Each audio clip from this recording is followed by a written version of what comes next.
someone messaged us on YouTube with a question, and he said, hey, so there are rumors circulating that the Amazon Lord of the Rings that's coming out soon will be adding sex and nudity scenes in their series. There's a group of people who are totally against this, saying things like Tolkien would never have wanted this, which is true, and the wholeness of the story is going to be ruined by overly sexualizing it. And then there's another group of the opposite feelings towards this who are saying things like, hey, it sells. Or, well, if these two people had kids, then they obviously had sex, so why not show it? Could you give us your thoughts on this topic? And also, should there ever be sex scenes in movies? What would you say, Father? Well, I would say as a deep fan of Tolkien, who has read the books in English and Spanish multiple times, every single one from the Silmarillion on, I think it's for Tolkien fans, it's offensive, and if I could use this word in this context, sacrilegious. I was giving a talk to a whole bunch of lawyers earlier today from Texas, and I quoted this philosopher, the secular philosopher Zizek, that said, when you take a movement's aesthetic and replace it and make it your own, you take away its power. And I see that there's a lot of these things happening. Basically, meaning when you take what a particular group of people considers beautiful, and you kind of redress it, you take away its power. This philosopher is saying, I disagree with that, because there's some things that are just like part of it. But all that to say is that you can't take away the goodness of what Tolkien is saying. Ultimately, it's going to fall apart. I speak in prophecy.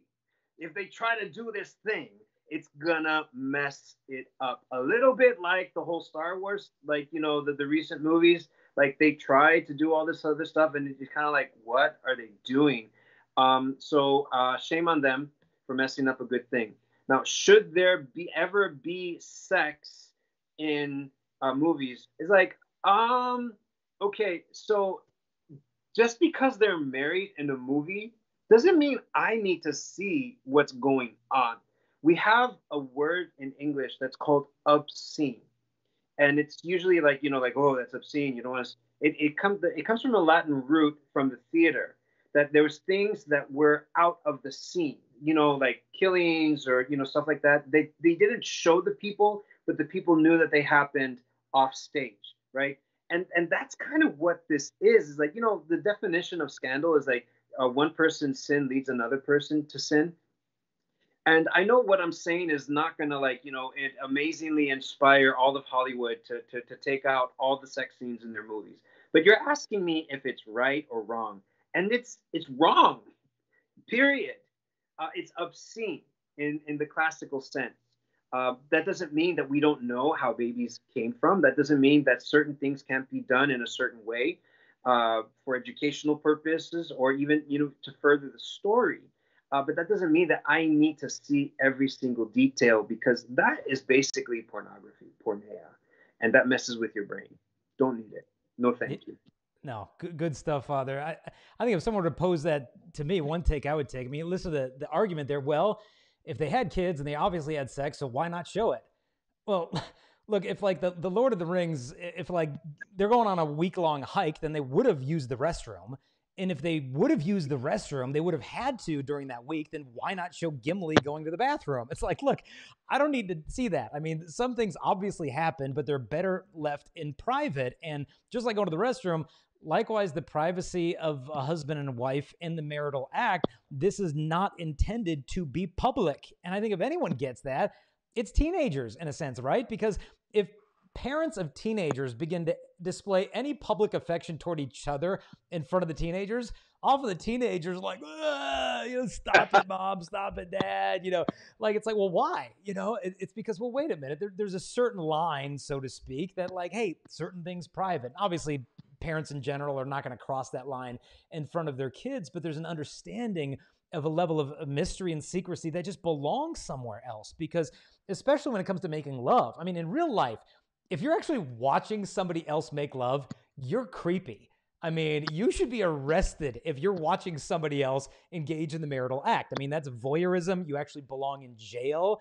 But then how come if it's on a screen, it somehow becomes noble or palatable or entertainment or whatever? It's like, no, this is still creepy. It's in a sense even more creepy if you're sitting in a theater with 150 other people watching somebody else in bed. It's like, where's the decorum here? It's not tasteful. And so I think if Hollywood needs to show that a couple's making love, I mean, audience isn't stupid. You have a husband and wife walk in the bedroom and the door shuts. That's it. Okay. I mean, you don't need to pornify everything in order to sell it. And that's precisely why The Lord of the Rings is what it is. As you said, this is sacrilegious because Lord of the Rings is sacramental. You know, not in the sense of a capital S, but there's this mystery, this rich symbolism, this depth that so many people found themselves drawn so deeply to The Lord of the Rings without even understanding how deeply Catholic and Christological everything is. All of the Christ figures and original sin and Gollum. And I mean, there's so many deep threads of Catholicism woven in the very fiber of that book. And to strip it out and pornify it, like you say, it's going to flop. It's like putting Jar Jar Binks into a Star Wars film. Like, it ain't going to fly. So... Hey there, I hope you enjoyed that little clip, but if you want to see the whole episode where this came from, just click the link here. And in the meantime, we want to invite you to help us share this message, and there's a couple things you can do real quick.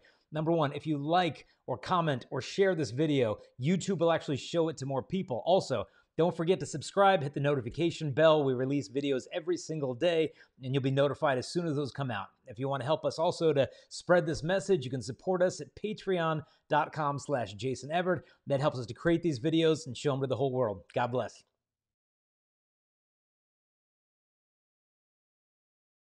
Hey there, I hope you enjoyed that little clip, but if you want to see the whole episode where this came from, just click the link here.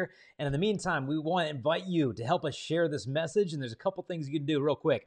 Number one, if you like or comment or share this video, YouTube will actually show it to more people. Also, don't forget to subscribe, hit the notification bell. We release videos every single day, and you'll be notified as soon as those come out. If you want to help us also to spread this message, you can support us at patreon.com/Jason Evert. That helps us to create these videos and show them to the whole world. God bless.